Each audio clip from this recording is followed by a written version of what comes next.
Atenção! Vai começar agora uma teleaula de ensaios de materiais do curso profissionalizante. Este módulo tem um total de 25 aulas. Hoje você vai assistir a teleaula número 15. Bons estudos!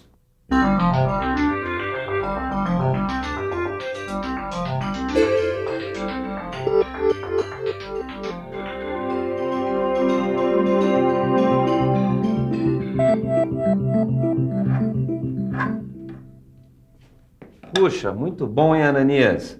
Com certeza com essa engrenagem aí vai ser diferente. Do jeito que você faz aí com todo cuidado, essa não quebra nunca, não vai ser como a outra, né? É isso aí, Wilson. Olha, as peças devem suportar sempre um esforço menor do que o máximo que o material pode aguentar. Ou seja, menor do que o seu limite elástico. Inclusive lá na fábrica onde eu trabalho, o pessoal especifica esses produtos para eles suportarem esforços menores do que esse limite. E é por isso que eles fazem ensaios com os materiais, controlam todo o processo de produção e tomam todos os cuidados para o produto não ter nenhum defeito.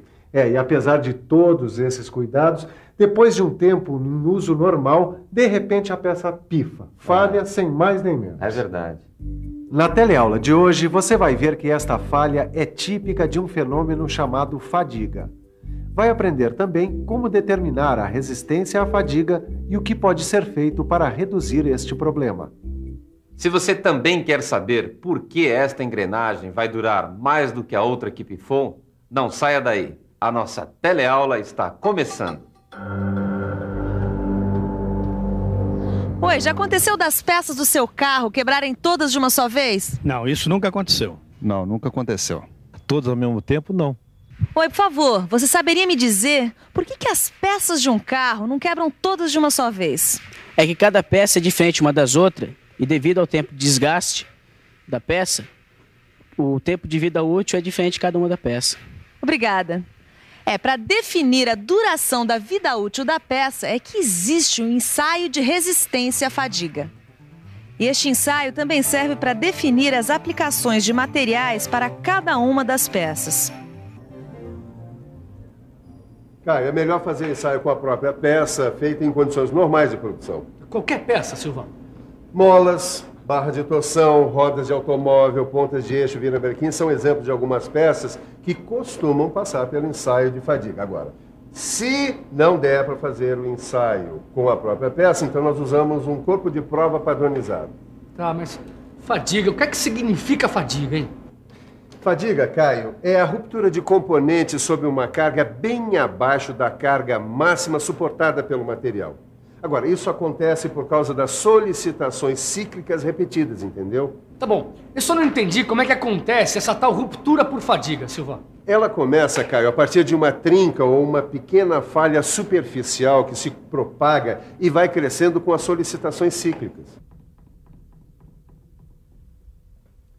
Mas, Ananias, o que é uma solicitação cíclica? Bom, pode ser, por exemplo, a vibração provocada por uma torcida dentro de um estádio de futebol. Eu sei. Isso me lembra uma trinca que se formou debaixo de uma arquibancada no estádio que eu costumava ir. E olha, essa trinca foi crescendo, crescendo, crescendo, ao ponto que tiveram que interditar o estádio para reformas. E ainda bem que fizeram isso. Senão a arquibancada não ia aguentar o esforço provocado pela torcida e ia acabar quebrando, assim, no meio de um jogo, de repente. Como acontece nos casos de fadiga de material. Poxa, que perigo, não? Aliás, outro dia mesmo eu vi na TV uma reportagem sobre um ensaio que fizeram nesse estádio para medir a sua resistência estrutural. Neste ensaio, uma máquina simulava as diversas vibrações que são provocadas pelas torcidas. Assim, os engenheiros puderam saber se as reformas resolveram ou não o problema e se o estádio já podia ser liberado. Assim, a beleza desse espetáculo que encanta todo mundo pode ser apreciada com toda a segurança. Afinal, futebol é uma enorme reserva nacional de prazer e diversão, e não de perigo. Às vezes, por falta de manutenção, acabam ocorrendo falhas nas estruturas dos estádios e aí os acidentes acontecem. Que é isso, Neuza? Tá fazendo uma gambiarra no nosso kart? Edgar, é só enquanto a gente não recebe o escapamento novo. Eu vou prender com esse arame, assim pelo menos ele não fica solto. Olha aí, não foi você que outro dia me pediu um exemplo sobre fadiga? Então, esse arame é um bom exemplo. Quer ver? Ó. Repare que de tanto você dobrar o arame, já começa a apresentar pequenas trincas.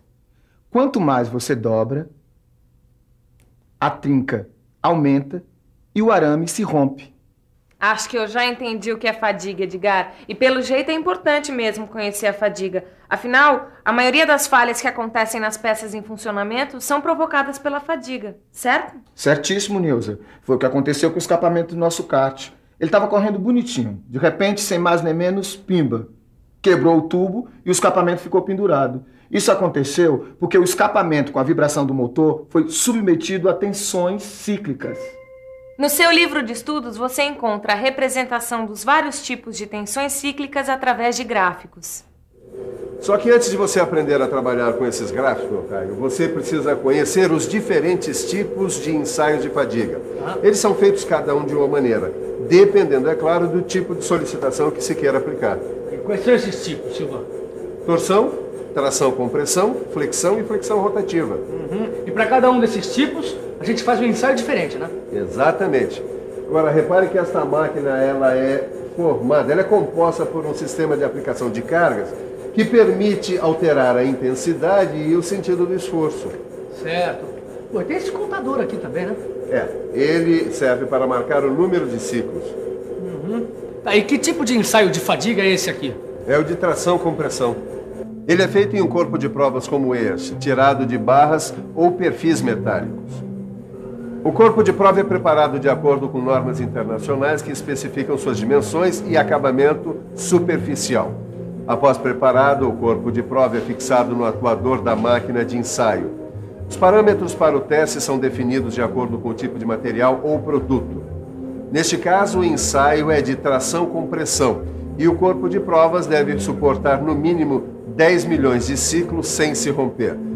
Uma vez rompido o corpo de prova, a região da fratura é analisada para verificar a possível causa do rompimento. O ensaio é repetido com vários corpos de prova submetidos a cargas diferentes e com esses dados é construída a curva SN, tensão, número de ciclos, onde é determinado o limite de fadiga. Ananias, e como deve ser esse corpo de prova? Bom, além de usinado, ele deve ter um bom acabamento superficial que é para não prejudicar os resultados do ensaio. Sei. E que tamanho tem que ter esse corpo de prova? Bom, a forma e as dimensões do corpo de prova são definidas pelo próprio fabricante da máquina que vai fazer o ensaio, ou por normas internacionais. Aí estão as formas mais comuns de corpos de prova usados nos ensaios de fadiga. Sabe que com uma mesma tensão dá para conseguir resultados de ensaio diversos? Por isso, eles devem ser tratados estatisticamente. Em geral, o ensaio é feito com cerca de 10 corpos de prova para cada nível de tensão. E para cada nível de tensão, o pessoal usa pelo menos uns 10 corpos de prova? É muita coisa, né, Edgar? Assim os resultados dos ensaios ficam mais confiáveis para construir a curva SN. Que isso, Edgar? A gente nem terminou de prender o escapamento ainda, você já vem falar em curva. Curva de gráfico, sócia. O que eu estou falando é que, em geral, os resultados dos ensaios de fadiga são apresentados numa curva tensão número de ciclos. Que é essa curva do Senna, né? Que curva do Senna, Neuza? Curva SN. Quer ver como ela funciona? Este eixo marca os valores de tensão e este outro, os números de ciclos correspondentes. Imagine que para uma determinada solicitação de flexão, S1, o corpo de prova se rompe em um certo número de ciclos, N1. E assim por diante, construindo uma curva de tensão em função do número de ciclos. Pela curva dá para ver que à medida em que a tensão vai sendo diminuída, o corpo de provas vai resistindo a um número de ciclos cada vez maior. Mas repare que a partir de um certo momento, mesmo continuando a diminuir a tensão, o número de ciclos necessários para o rompimento do corpo de prova vira quase que infinito. A gente chama de limite de fadiga, ou resistência à fadiga, essa tensão que quase não provoca mais a fratura por fadiga. Muito boa essa curva SN, Edgar. Já tô até pensando em batizar a curva lá do cartódromo de curva do Senna.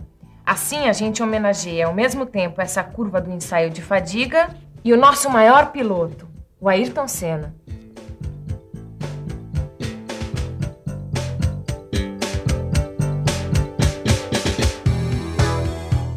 Mas para a maioria dos materiais, principalmente os metais não ferrosos, como é o caso do alumínio, a curva do diagrama SN é decrescente. Por isso é importante definir um número de ciclos que vai corresponder ao seu limite de fadiga ou à sua resistência à fadiga. No caso do alumínio, o ensaio pode ser levado até 50 milhões de ciclos para definir a sua resistência à fadiga. Mas a resistência à fadiga, Caio, é influenciada por alguns fatores como superfície mal acabada. Ué, o que a superfície mal acabada tem a ver com a resistência à fadiga? É que as irregularidades funcionam como um entalhe. Elas aumentam as concentrações de tensões, gerando tensões residuais, que tendem a diminuir a resistência à fadiga. Bom, então os defeitos superficiais também diminuem a resistência à fadiga. Diminuem, sim. E também alguns tratamentos superficiais, como a cromação e a aniquilação. Ué, pelo jeito, qualquer coisa diminui a resistência à fadiga. Não, também não é assim, né, Caio? Os tratamentos superficiais endurecedores podem aumentar a resistência à fadiga, fora que um tratamento térmico adequado também surte o mesmo efeito.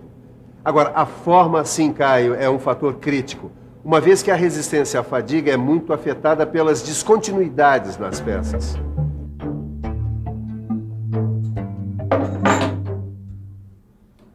E o que são as descontinuidades da peça, Ananias?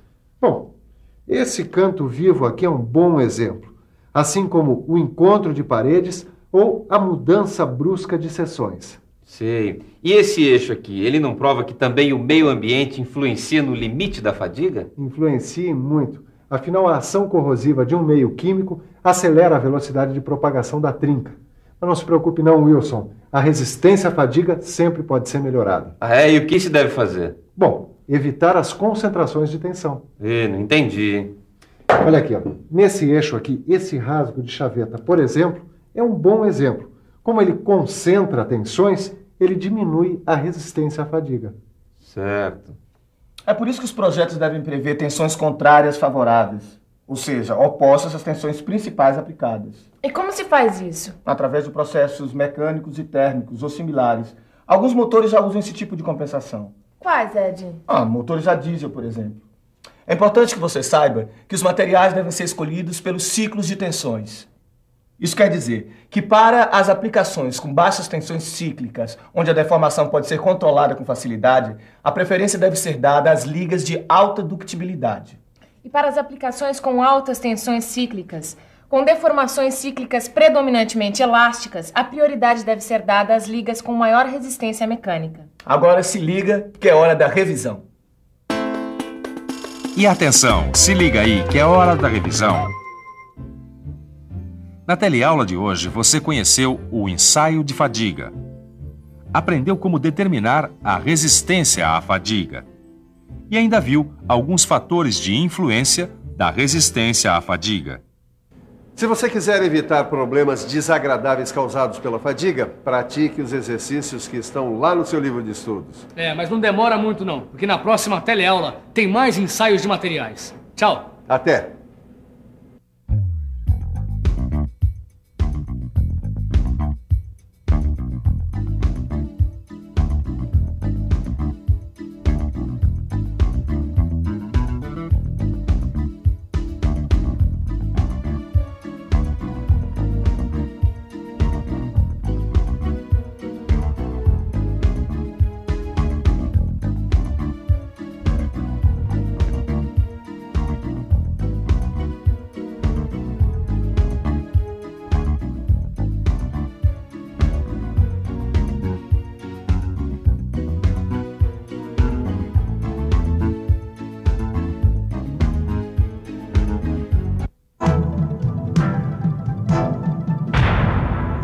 Telecurso 2000, um programa de educação do Sistema Fiesp e da Fundação Roberto Marinho.